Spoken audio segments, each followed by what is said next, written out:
get in Neeraj's take as well. Neeraj, hi there. Good morning. Wanted to start off by understanding your outlook on the markets as a whole. Where is it that you're expecting leadership in terms of sectors for the upcoming year as we're calling a close on 2024? Yeah, good morning. Yeah, I think we've seen a correction coming into the new year. So we've already fallen, in the high we saw after the rally. So I think that from here on, market looks constructive to me. Though the major uh, view you'll get once you get the quarterly numbers for Q3, which certain pockets are not looking that great. Kind of commentary we've seen from some FMCG major or some data which has come for automobile sales. So there will be some pockets which you need to watch how the numbers were for the third quarter, because third quarter is quite important. Third and fourth quarter constitute for some sectors almost 60% of the full year revenue and profit. So that will be very important to watch. But keeping that aside, I think there are sectors where consumption, your domestic investment is surely picking up. That is visible from the commentary that we saw from some of the companies in November. So whether it's infrastructure, which I feel is one space where the government spending is also picking up and should pick up faster now when you're reaching close to the end of the third quarter. So infrastructure is one space where I'm very positive. Real estate is another sector where I feel that we've already reached a peak of the interest rate cycle. So you can see interest rates coming down from early next year. So real estate, and we saw even in NCR region when we hear of the numbers of even some of the luxury projects which like DLF is selling. So there is demand for the luxury projects at such high prices also. I think that momentum should continue going into the new year.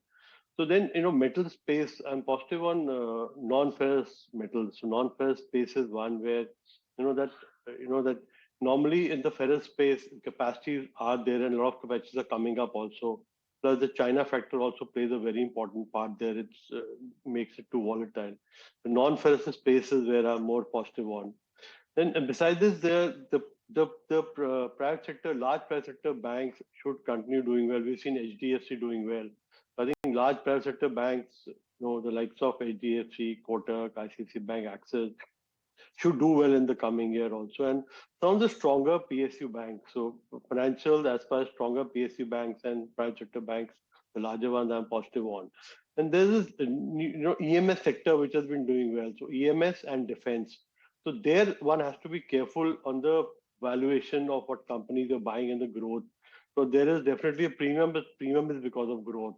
So EMS defense is another sector where stock specific action should continue in the coming new year also. Okay, that's interesting. And, speaking of the year gone by, it's been nothing short of pretty memorable when it comes to the IPOs. Lots of big bang IPOs that we've seen, a lot of startups that have actually made their debut on D Street. And I'm curious, Neeraj, to get in your take if anything has stood out from the likes of Ola to Hyundai. Yeah, there've been a lot of IPOs. So I think the large ones which has really stood out is Swiggy, which has done very well. Though when the IPO came, people had mixed views about it. I was also really confused whether to stay with Zomato or apply in Swiggy, and whether to buy Swiggy on listing around 400, 420 level. So Swiggy is the one which really stood out. Hyundai, though, it came with a big bang, but then slowly close to the IPO, I think the premiums vanished and they've not done that well. I think that has also coincided with the fact that the last couple of months have not been that good for the automobile. So I think Hyundai for longer term, I think it's a good company which is there, which people have now to invest in among the passenger vehicles. So this option can also be explored for longer term investor. Okay, fair enough. That's the view coming in on all of those big bang IPOs, and it certainly has been a very hectic year when it comes to a lot of those names. Meantime, Neeraj, you have had a very mixed view when it comes to the entire IT basket. Some of those mid-cap IT counters, for instance, have been running up of late. How have you read into the numbers and what's in store when it comes to earnings for IT? Is there a clear demarcation between large and mid-caps? Yeah, I think the demarcation was more stark some time back, but now even the large caps, if you see last 6 months, 6 months back we were recommending large cap IT also as investment, but the stocks have run up from those levels. So mid caps has definitely outperformed, but even the large caps have picked up now. So after the run up, now it will be very important to see what kind of earnings improvement that is visible this quarter. So I will not be, if someone is holding on to IT, I think there is still steam left in IT, and it can even act like a defensive stock. Once if markets correct, this can be a defensive bet now or till you get some more clarity on what is happening in US post Trump takes over. I think this can be a defensive bet as far as the sectors are concerned. But mid-cap IT, the numbers have been very good, but then valuation is also now got a little demanding. So I think one has to be a little careful and see the numbers first and then take a fresh call. But if one is holding, I think one should keep on holding and not be booking in a hurry as far as IT is concerned. Don't look at booking out profits in a hurry, maybe just stay put. Neeraj, what's the sense on the other defensive? And I'm talking about Asian Paints because that used to be a stock which used to be a consistent compounder, will give you a easy 15-20% CAGR over a longer term. But right now the stock is trading at 4-year lows. Do you see value or do you see further correction?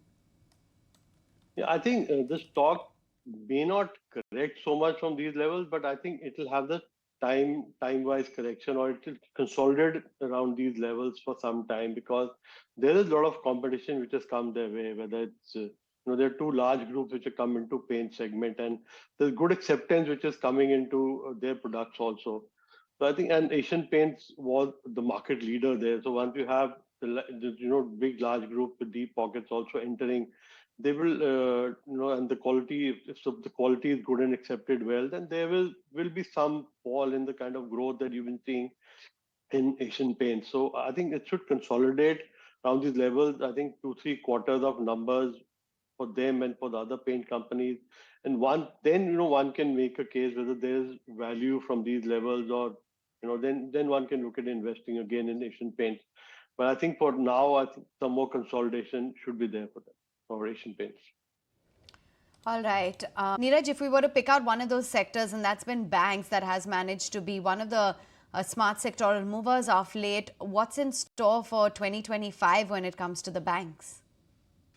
I think the large private sector banks should do well, in the new year also. Then, interest rate cycle will also is expected to reverse early next year, and some of the banks have corrected and consolidated also, barring HDFC Bank, which has shown good strength. The other, large cap banks like Kotak, Axis, they've corrected also, so they are available at, after the correction, they're available at a discount to what they were trading at earlier.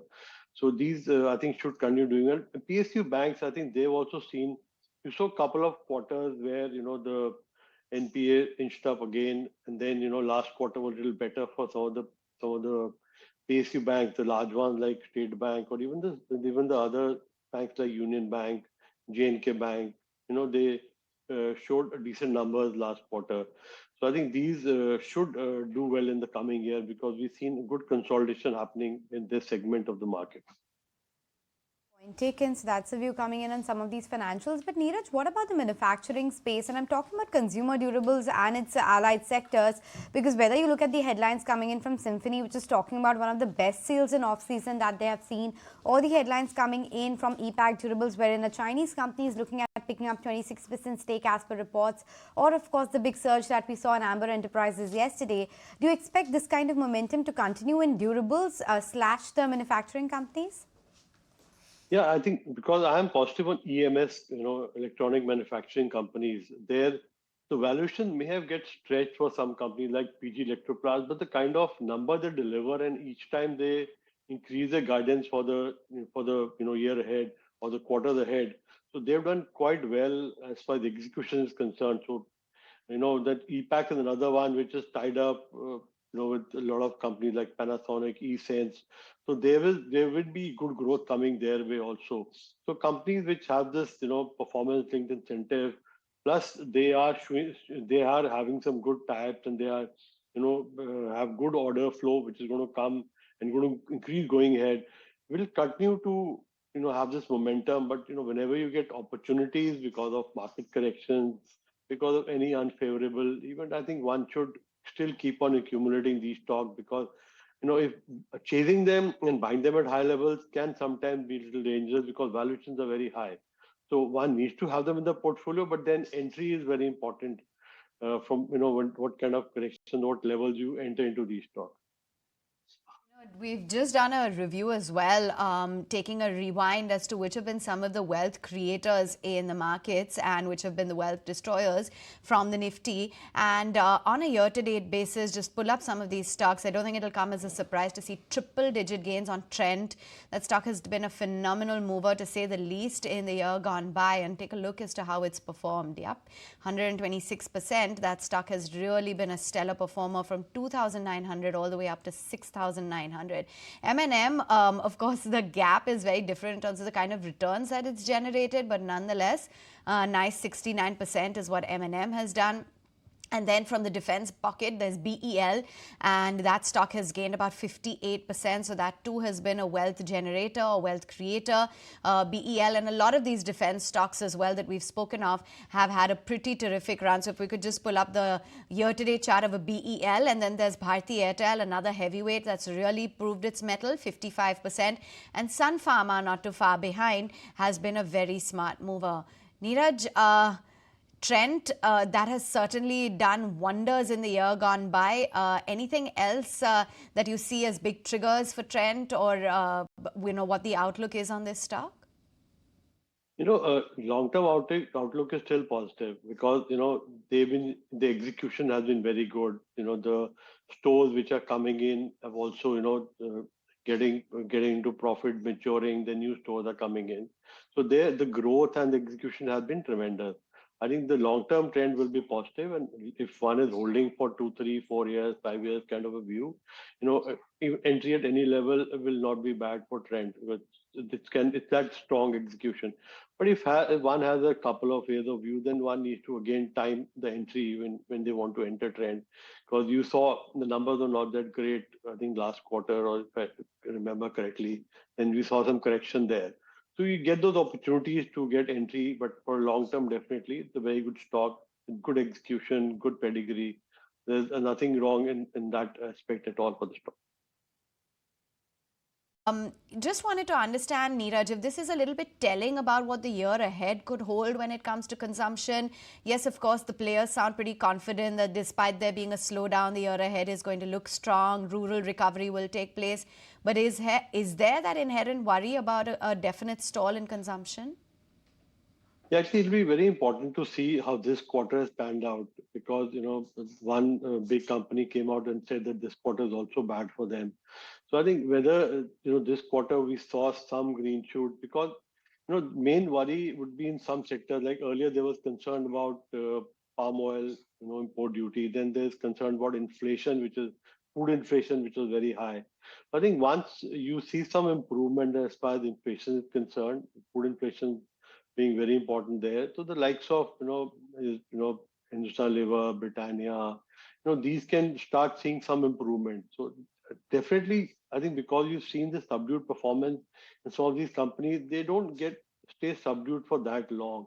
So once that reverses, inflation reverses, and I think according what my understanding is that you should see improvement happening from now till next quarter also. And with the, I think next year can be a little better for what we've already seen this year as far as some of the FMCG names is concerned. So Asian Paints kind of companies have a different story, which will still, will play out, and they may not be the beneficiary of this kind of a consumption pickup, but the staples and FMCG other companies should do well. Okay, point taken. So that's a view coming in on some of these consumption names. But meantime, infrastructure as a space, Neeraj, tends to do better just ahead of budget. And the fact that these stocks have done nothing for the last, 8 to 10 months, and I'm talking about the smaller EPC companies or road companies, anything that stands out to you within infrastructure, Neeraj? Yeah, I'm positive on infrastructure. I think even the larger names like L&T, they after the last time when the market rebounded from the lows, it really came up very fast. It's again corrected a bit from those levels. I think L&T would be, still strong, and you should see good execution pickup happening. But there are other companies which are the smaller ones in this, like you mentioned, NCC. There are a lot of companies which should do well. Like last time I mentioned, Agarwal Industrial Corporation, which provides bitumen for road manufacturing, which according to me is quite positive, should do well going ahead. And even the allied companies which like steel pipes and tubes, which is linked to construction activity, infrastructure projects, water projects, they should do well. So one pick I have there is even Surya Roshni, which has a large part of the business coming from steel tubes and pipes, which they have a good, capacity lineup, which is going to happen in the 3 years. And they feel that after the last quarter fall in the hot rolled steel prices, things should start picking up. They have seen good order flows happening. So this is one company which is also my pick in that segment, which should do well for the next couple of years. All right, Neeraj, going to let you go on that note. Thanks so much for joining in and sharing with us your thoughts. If you like this video, then like, share and subscribe to ET Now.